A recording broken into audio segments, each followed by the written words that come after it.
Jessica Tandy and Hume Cronin in The Marriage.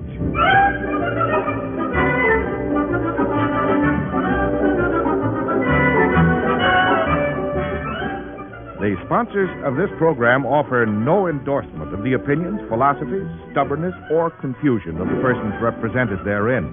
However, with the conviction that marriage remains the most popular domestic arrangement between friendly people, NBC takes pleasure in presenting by transcription one of the most distinguished couples in the American theater, Jessica Tandy and Hume Cronin as Liz and Ben Marriott in the new dramatic series, The Marriage.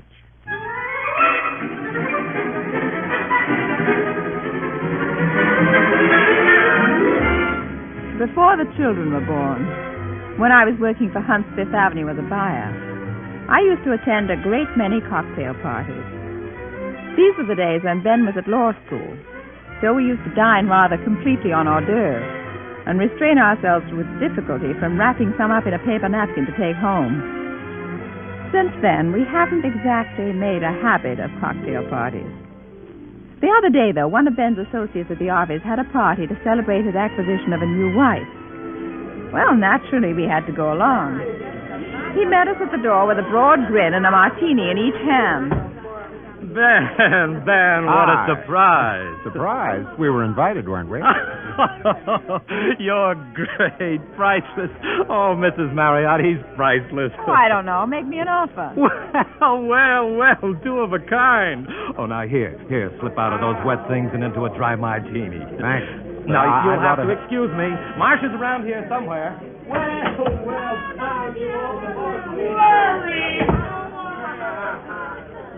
Ben, isn't that dry martini line Dorothy Parker? Benchley, I think. Martini? I suppose so. What's the matter? Look around. Nothing but black flannel suits, bare shoulders, and not a familiar collarbone in the place. It's an advertising and television crowd. Larry's wife produces some kind of television for him. Oh? Which one is she? The blonde, I think. Over there by the piano. Oh, spectacular. Settle, Ben? Oh, you've just got to meet Marcia. You'll love her. Oh, here, have a fresh glass. We're way ahead of you, you know. I haven't started yet. You're great, Ben. Wait till I tell that to Marcia. Sydney, come here. You overrun. Did I say something funny? I don't think so, but then he's way ahead of us. I haven't had a chance to catch up. Darling, oh, darling, I've been looking all over for you. Ben, it's you.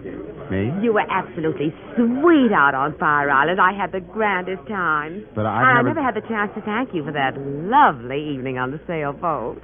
Sailboat? And you know, you won the bet. I have? So I just better pay off right now. Hey! Isn't it lucky I didn't give you odds? Oh, it's so nice seeing you again, Chucky, dear.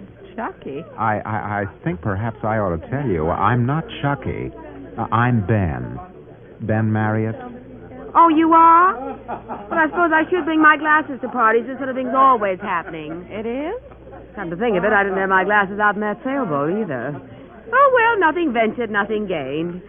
It's been nice anyway. Do you mind if I take that drink? I'm just parched. Thank you. Oh, Rosie, excuse me. Rosie, darling, guess what? It wasn't Chucky after all. Take my handkerchief. I swear I have never been out on Fire Island. I wonder what the bet was. Well, ready for a fresh drink already? Oh, Ben, you're a real booze hound, but here you are. But I haven't had... That girl, she... I told Marcia what you said. She's dying to meet you. Hey, Jerry! Jerry, you old pirate. Booze hound? I didn't even get the olive. Is that a martini you got? Here you are. Thanks. It's rush hour in by the bar. I'll pay you back later. Marsh always did serve good martinis, but I guess you know that. Why should I? Oh, it's all right. Everybody knows. Everybody knows what? Well, it's Old Home Week. We're all here.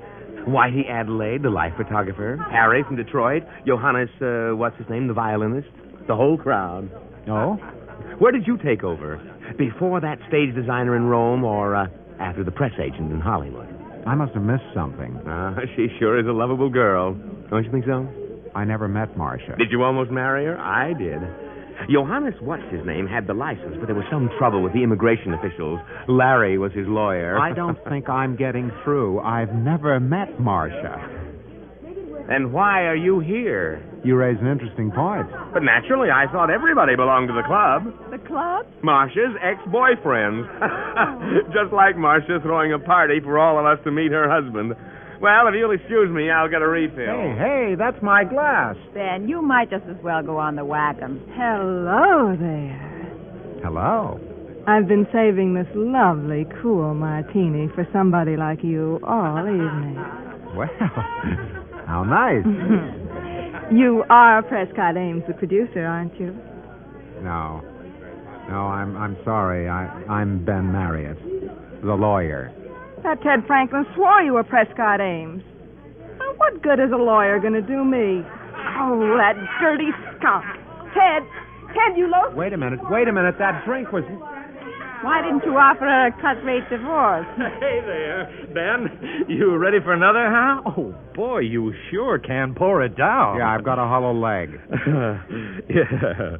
Well, how do you like her? Marcia, we haven't met her yet. Oh, you've just got to. Beautiful, isn't she, huh? She's very lovely. Very interesting, too. Ben, it's a whole new world. I don't mind telling you that girl's been around. So I gather. What do you think of her, Mrs. Marriott? Oh, I envy her. I've always wanted to be around. Sometimes I sit at home with my knitting and pull my shawl around my shoulders, and I just wish I had been around. Liz. I know how you feel. Take Marcia's television forum.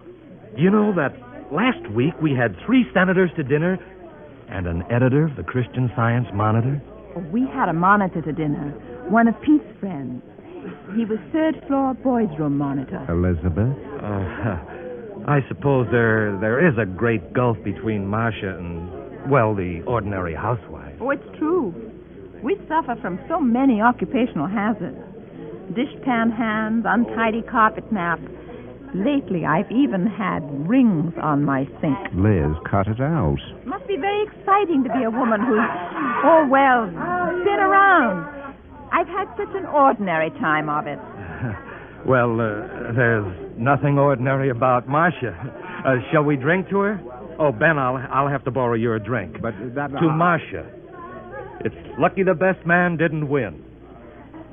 You get that? The best man didn't win? I got it, Larry. I'm afraid we've got to be going. Oh, not feeling well? Oh, Ben, you shouldn't drink so much. Every time I turn around, you've got an empty glass in your hand. Well, I've had a little help. Oh? Oh, now look, Ben. Ben, they've done wonders. I have a friend who's with them. They'll come and help you fight it even in the middle of the night. Now, you stick with it, Ben. You'll beat it.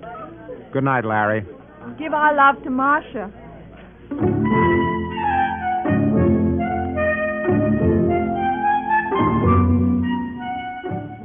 On the way home, we stopped at a little place. Well, Ben wanted a martini. At last. Be careful, Ben. Moderation. Moderation. I didn't even hold a drink for more than 30 seconds. It was quite a party. Are you sure you've never been on Fire Island? Why do you do that? What? Try to give people the impression that you're a country mouse or something. Well, I am, in a way. You've been around. Do you really think so, dear? Oh, you're sweet. Oh, now, Liz, cut it out. You make people think that I stole you out of a girls' boarding school. Well, didn't you? How about that Princeton boy? Edward Jones III? I only went out with him twice. Well, then there was the one from your hometown. What was his name? Putnam Trimble? That's the one. Oh, he was nothing. Huh. And that advertising one at Hunt's, he still sends you Christmas cards. French Christmas cards. They're lovely, aren't they? Well, they may say Joyeux Noël, but they don't look like Christmas. He was a perfectly respectable man. Is that why he was banned from the annual company picnic? Ben, what are you trying to do? Provide me with a pass?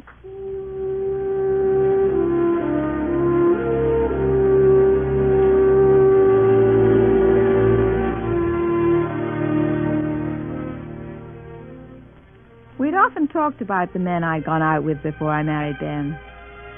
And there were a few old girls of his that became family jokes, but now the laugh seemed to have just a little edge on it. I was talking to Mother about it one afternoon when I dropped into the little antique shop she runs in Greenwich Village. She had her ex-boyfriends at the party? In platoons. Oh, Mother, I'm not in the way now, am I? Oh, no, certainly not. But you've got customers. Oh, that's not a customer. That's a browser. How can you tell? Well, after a while, you develop an instinct. They used to spend their time at the cafeteria on the corner, but it instituted a 25-cent minimum check, so now I get them. After the party, we got to talking about my old swains. Remember Put? Oh, he was a nice boy. He's in town, you know. No. Oh, yes, Libby Harkness wrote me. She didn't give any details, you know, Libby, but she said he was coming in. Oh, I haven't seen that boy for years. I remember he came to see me the week before you were married. Just sat on the porch and ate everything in the fruit bowl. He always did. Remember how we used to set out a pound of grapes? He used to swallow the seeds, too shy to do anything else. He liked you, Elizabeth. Oh, Mother, really? Yes, he did. He was heartbroken when you married. I could tell. Between pieces of fruit?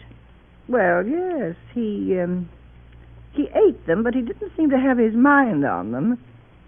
Oh, it seems so long ago. Remember when he took you down to Boston for that football game? In the rumble seat.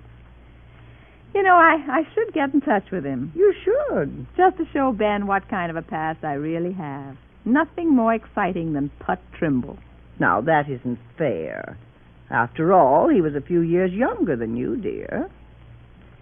He was always very nice to me. He loved you, Mother. Yes. Yes, he did. You don't suppose it was the fruit, do you?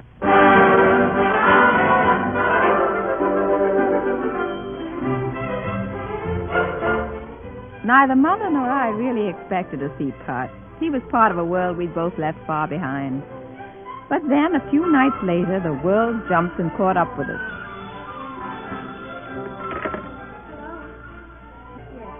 Mother, it's for you. Who do you suppose it is? Probably Louise Begley. She'll be very brief this time. She called you. Thank you, dear. You're welcome. Hello? Elizabeth? Yes? Well, hello. Hello?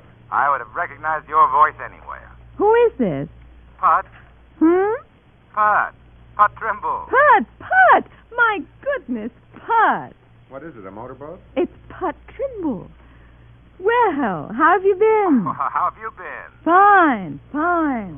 Well, Elizabeth? Well, Put. Well, we ought to get together. Elizabeth, could you come and see me? You and, Ben? Well, I don't know. Oh, I'm not going to be in town long. I'd just love to see you. Both of you. Oh, it would be nice. Tonight. Elizabeth, meet me tonight. I'm at the Hotel Mohawk. Tonight? Well, I don't know. Ben, he wants us to meet him tonight. Tonight? Suppose I meet you in the Tomahawk room at the Mohawk, 10:30? Well, I don't know. Just a minute, Put. I have to go back now. I'll see you then. Put? Oh, dear. She hang up? Put your shoes back on, Ben. We're going to the Tomahawk room at the Mohawk.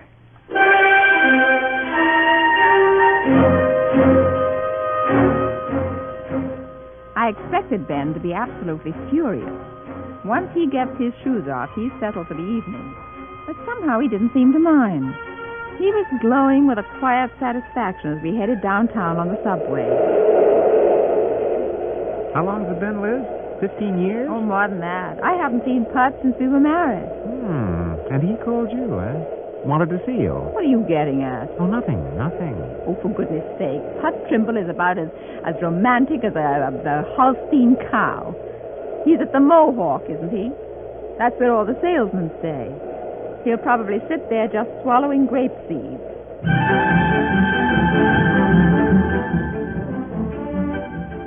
The Hotel Mohawk is the one where everybody meets everybody else in Times Square. It was crowded when we walked in. There was a convention of retail dry goods salesmen. The Tomahawk room was on the 8th floor. The billboard outside said, "Dance to the rhythms of Freddie Baker and his Continentals." But we went in anyway. The orchestra was on a break when we came in. Here you are, madam. Thank you. You are just in time for the second show. Just a few minutes. Ticket order. Oh, no, thank you. Liz, Huh? $3.50 minimum. Oh, I'll have a chicken sandwich and a cup of coffee. Rye and water? Thank you, sir. Well, where is he? Oh, we're a little early. Ben, do you suppose he's a retail dry goods salesman? That'd be just like Put. You just try to keep minimizing things. If you knew Put Trimble, you wouldn't say that. I can just see him now eating apples. He used to peel them in one piece. He'll make a perfect retail dry goods salesman. Here come the Continentals. He'll probably dance sambas with you. Put? He couldn't even do the Virginia reel. I remember he sent away for mail order dancing lessons before his senior prom. I helped him.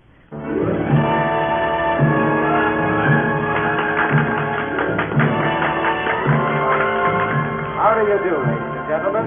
Welcome to the Tomahawk Room at the Hotel Mohawk. Getting close to 10:30. I don't see him. Well, there's Freddie Baker in his Continentals. He doesn't hurry up, he'll miss the show. Georgia Ben. Manners What? and a few talented What's the matter? lads from Le He Jazz won't miss the Paris. show. He That's won't? the last stand of Him, jazz there in in the this sweet spotlight. commercial world. Freddie Such a Baker? club that That's colored rock Put of old Trimble. Paris.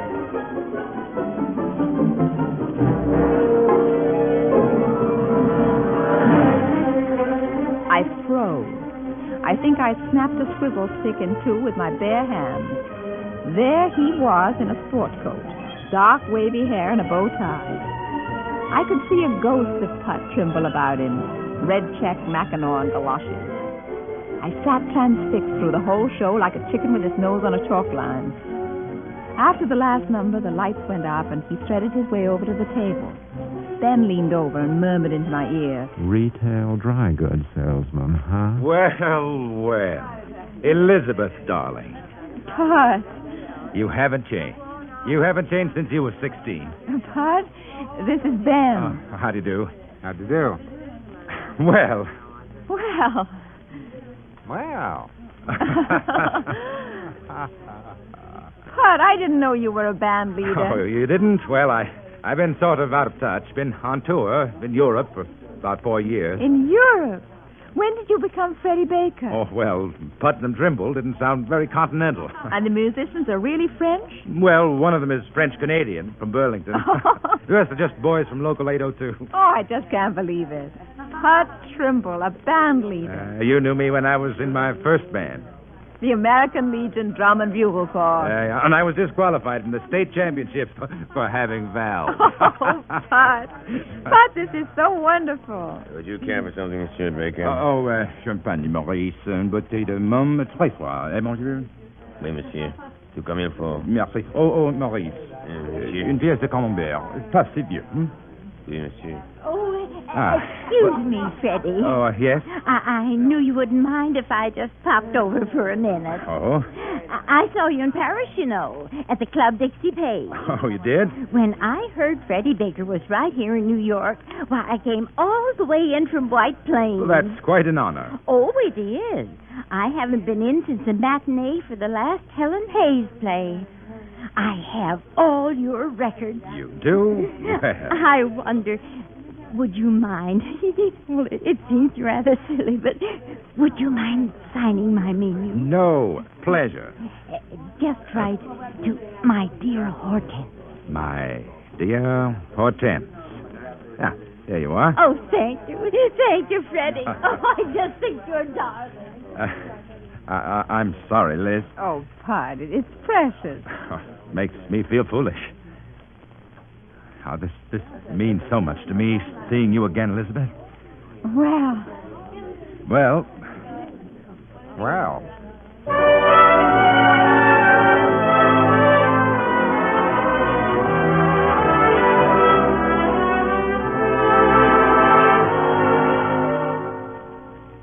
We sat and talked all through the break.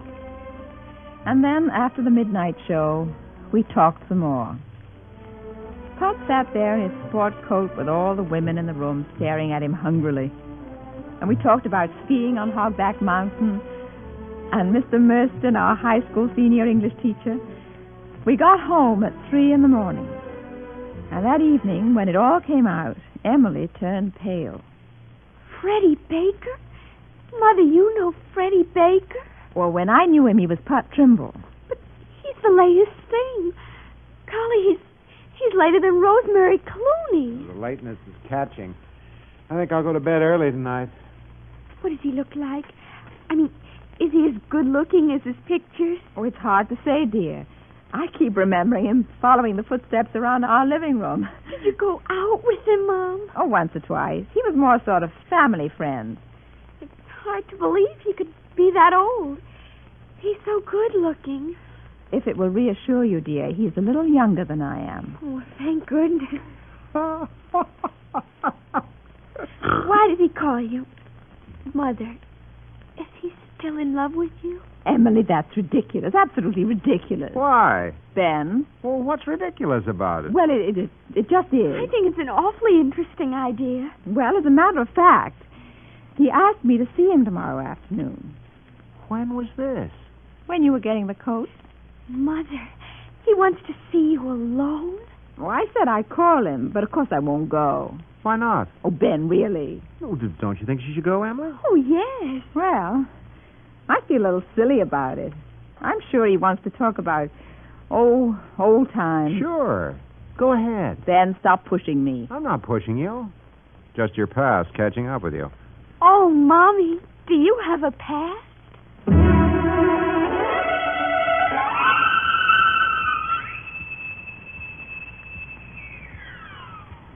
I hastened to reassure Emily that there were no skeletons in the closet, but I could see she preferred not to believe me. The next afternoon, she came to my room as I dressed and stared at the clothes I'd laid out on the bed. Mother, you're not going to wear that. Why not? A tweed suit? A baggy tweed suit? It's supposed to be baggy. But you're going to meet Freddie Baker. I prefer to think of him as Put Trimble.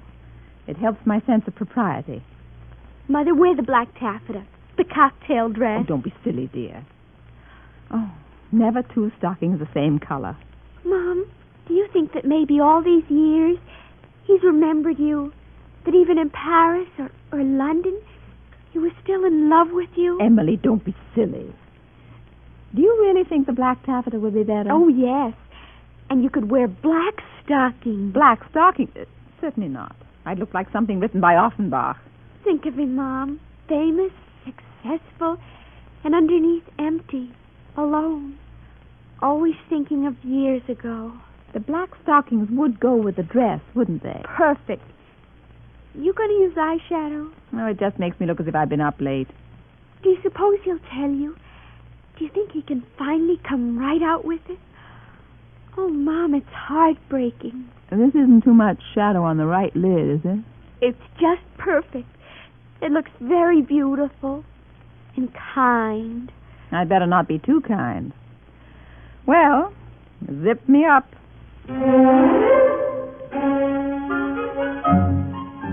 I took a cab to the Mohawk. I couldn't quite see taffeta and black stockings in the subway.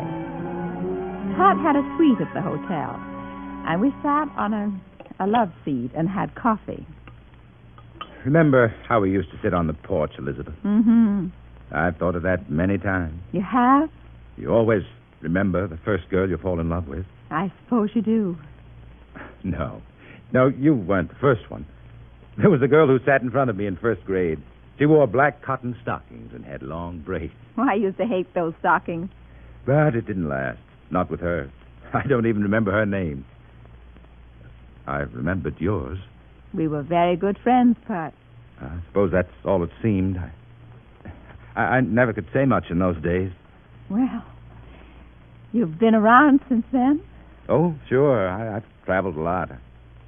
I guess I've done pretty well for a kid who started in the Legion Band with an illegal instrument. You've done very well, Pat. You know, I don't think I've seen anyone from home for, 10 years. You have children, don't you, Elizabeth? 2.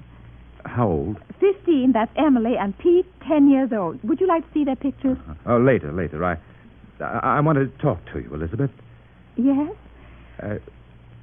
Well, it's hard for me. Always was. Well, that's all right, Pat. I'll understand. Oh, I know you will. Elizabeth, you know, I always thought of you as my girl. Even though I know I didn't have any reason to. When I heard you were married in New York, I was sort of left drifting. Were you, Put? I'd always thought that someday I could tell you, and then everything would be all right. Well, I guess I have now. That was a long time ago. But you haven't changed. I meant that. Oh, I have, Put. I have changed. Not to me. Elizabeth, I know I haven't any right to ask you, but I was sure you would understand. I'm in love now. I don't have any reason to think you'd care, but, well, I want to tell you. Elizabeth?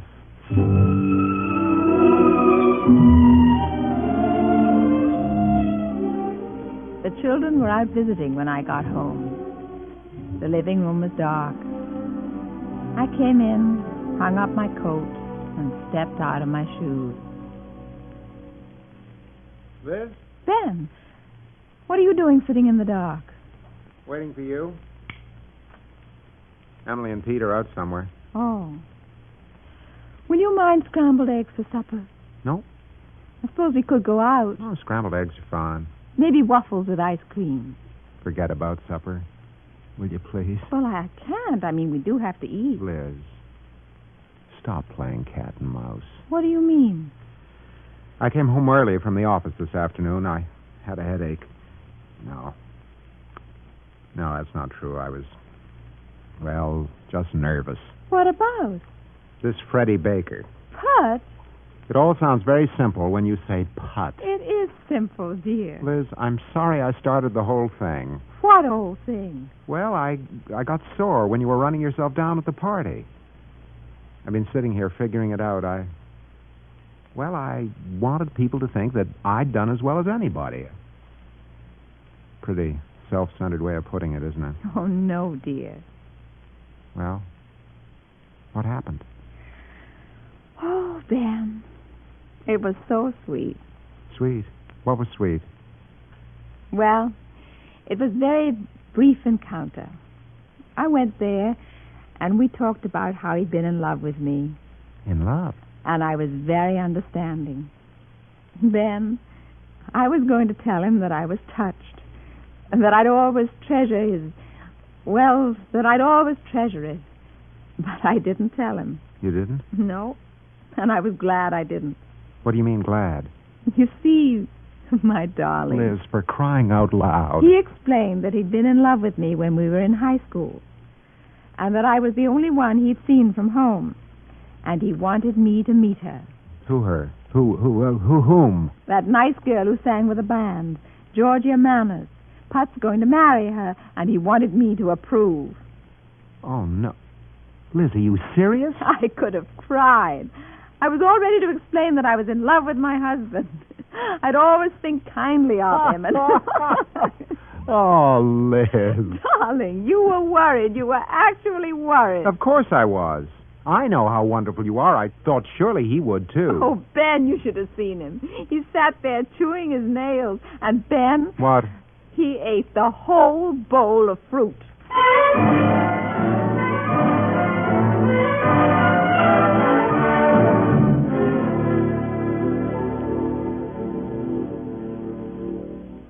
Ben and Liz Marriott will be back in a moment.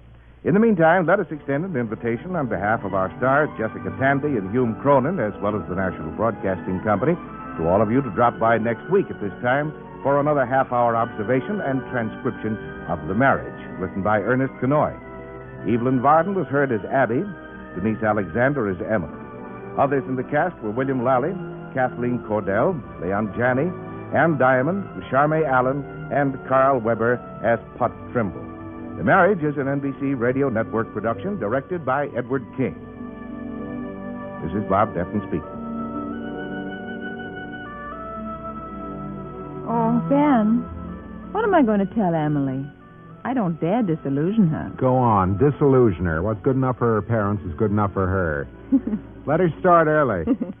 Good night, Ben. Good night, darling.